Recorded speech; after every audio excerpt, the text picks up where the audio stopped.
আসসালামু আলাইকুম। আমি আপনাদের সাথে কিছু কথা বলতে চাই আমার জীবনের ব্যাপারে। আমার নাম হচ্ছে রিয়া। আমি ঢাকা থেকে বলছি।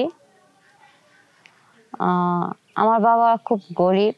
আমি একটা গরিব ঘরের মেয়ে, অনেক অভাবের সংসার। তো ছোট থেকে মা পাইনি, মা ছিল না। বাবা ছোট থেকে বড় করছে, অনেক কষ্ট করে আমাকে বড় করছে, অনেক লালন পালন করছে। বাবা যতটুকু সামর্থ্য ছিল আমাকে বাবা পড়ালেখা করাইছে, কিন্তু বাবা অনেক কষ্ট করছে আমার নিয়ে। তো আমি অনেক ছোটবেলা অনেক দুষ্ট ছিলাম, বাবাকে খুব বিরক্ত করতাম, জ্বালাতন করতাম। কিন্তু বাবা কখনো আমাকে বুঝতে দেয়নি যে মার অভাবটা কি।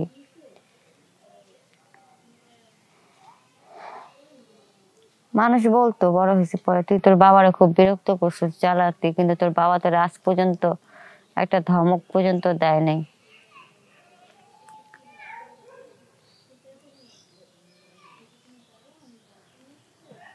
তো মাঝে মধ্যে না এখন সেই কথাগুলো মনে পড়লে খুব কষ্ট লাগে যে ছোটবেলায় খুব ভালো ছিলাম, বড় হইলাম কেন?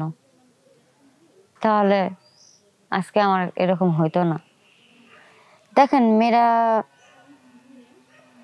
বড় হয়ে গেলে বাবা মার মাথায় একটা চিন্তা থাকে, মেয়ের বিয়ে দিতে হবে, এই করতে হবে, সেই করতে হবে। কিন্তু আমার বাবা গরিব ছিল, তো বাবা তেমন বড় কোনো আশা করতে পারতো না। চাইলেও আমার এনে কোনো এমন বড় আশা করতে পারতো না। বাবার মনে কষ্ট ছিল, ভাবতো সারাক্ষণ যে মেয়ে তো বড় হয়েছে, মেয়েটার এনে এখন কেমনি কি করি। একটা ভালো জায়গা বিয়ে দিতে পারলে খুব ভালো লাগতো। মরার আগে যদি মেয়েটারে বিয়ে দিয়ে যেতে পারতাম। সবসময় আমার বাবা এই জিনিসটা চিন্তা করতো।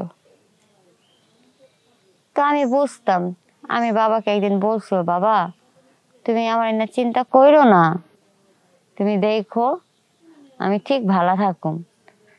আমার এমন জায়গা থেকে বিয়ে প্রস্তাব আসবো, তোমার কোনো কষ্টই থাকবো না, বুঝছো বাবা? কিন্তু বাবার মন তো বুঝতো না। বাবা হাজার বুঝাইতে চাইলেও না, বুঝতো না। তো উপর আল্লাহ দোয়ায় হুট করে একদিন বাবা এসে বাজারতে, রিয়া রিয়া ডাকতেছে। পরে আমি বলছি, হ্যাঁ বাবা কি হয়েছে, চিল্লাইতেছে, কিছু হয়েছে? থেকে ডাকতেছে, রিয়া রিয়া।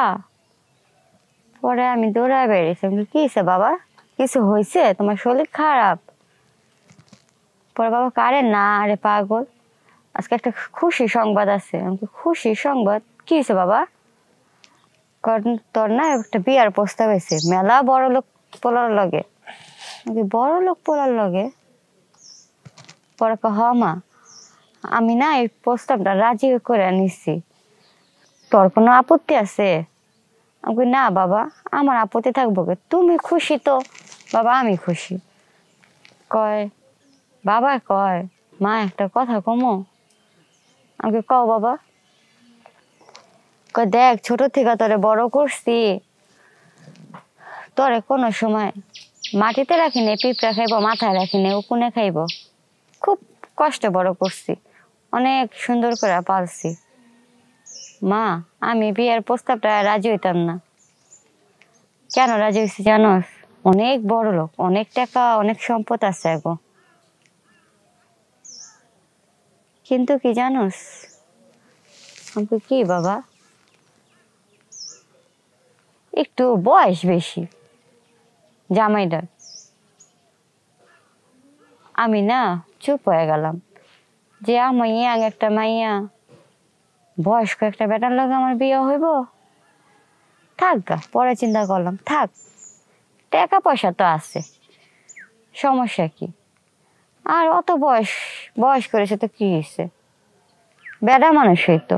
পরে আমি বললাম, আচ্ছা বাবা তুমি যেটা ভালো বুঝো, সমস্যা নেই, আমি রাজি আছি। তো বাবা খুশি হইলো।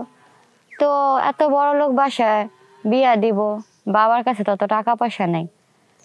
তো যে লোকের লোক আমার বিয়া ঠিক হয়েছে, হ্যাঁ বাবারে কিছু টাকা দিচ্ছে বিয়ার আয়োজন করতে। পরে বাবা বিয়ার আয়োজন করছে, পরে আমাদের বিয়ে শাদী হইল। হওয়ার পরে বিয়ার দিনকা গেলাম বাবারা ছাইরা, কষ্ট পেলাম যে ছোট থেকে বড় হয়েছে, বাবারা ছেড়ে অনেক কষ্ট লাগছে। যাই হোক, নতুন বাড়ি গেলাম জামার বাড়িতে। জামাই একটু বুড়া, একটু বড় কি জামাই একটু অনেক বড়, আমার অনেক বড় জামাই। এখন বাসর ঘরে ঢুকছি, সে আমার লগে সময় দিতে পারে না। সে আমার কাছে আসার আগে তার শেষ। সারা রাত চেষ্টা করেও সে হাজার চেষ্টা করেও পারলো না কিছু করতে। এখন আমি একটা ইয়াং মেয়ে, বিয়ার রাত্রে যদি আমার সাথে এরকম হয় তো কেমন লাগে বলেন? তা আমি এগুলো ভাইবা আমি বিয়ের পরের দিনকে বাবার বাসায় এসে পড়ছি। বাবাকে কি হয়েছে মা, বাবারা তারা এগুলো কিছু বলতে পারি না, কারণ বাপ তো ঘরে মা নাই যে মার কাছে কিছু বলুন। বাবার এসব কিছু বলতে পারি না, আমি তো বাবা বাসায় এসে পড়ছি। আপনারাই বলেন, এই যে আমার মতো একটা মেয়ে, টাকা পয়সা দেখি কখনো এগুলা চাহিদা মেটানো যায় বলেন? স্বামীর সুখ বড় সুখ, যদি স্বামীর সুখ না পাইলাম তাহলে টাকা পয়সাটা কি বলেন? একটা মেয়ের যদি এটাই শখ পূরণ না হলো তা সে কিভাবে সংসার করব? তা আপনার কাছে মূলত কর এটাই যে হ্যাঁ আপনারা টাকা পয়সা দেখা বিয়ে করেন, বয়স্ক দেখা বিয়ে করেন, কিন্তু এরকম কিছু করেন না আমার মতো, এরকম ভুল করেন না আমার বাবার মতো, যে টাকা পয়সা দেখা বয়স্ক দেখা পরে তারে বিয়ের রাতে ছেড়ে আসতে বসে আপনার সাথে সময় দিতে যাই, তারা সময় শেষ হয়ে যাবে। সারা চেষ্টাও পারবো না আপনার কাছে আসতে, চেষ্টা করেও সে পারে না। তো এটাই আপনাদের কাছে আমার বলার উদ্দেশ্য। যাই হোক, আশা করি কথাটা বুঝতে পারছেন।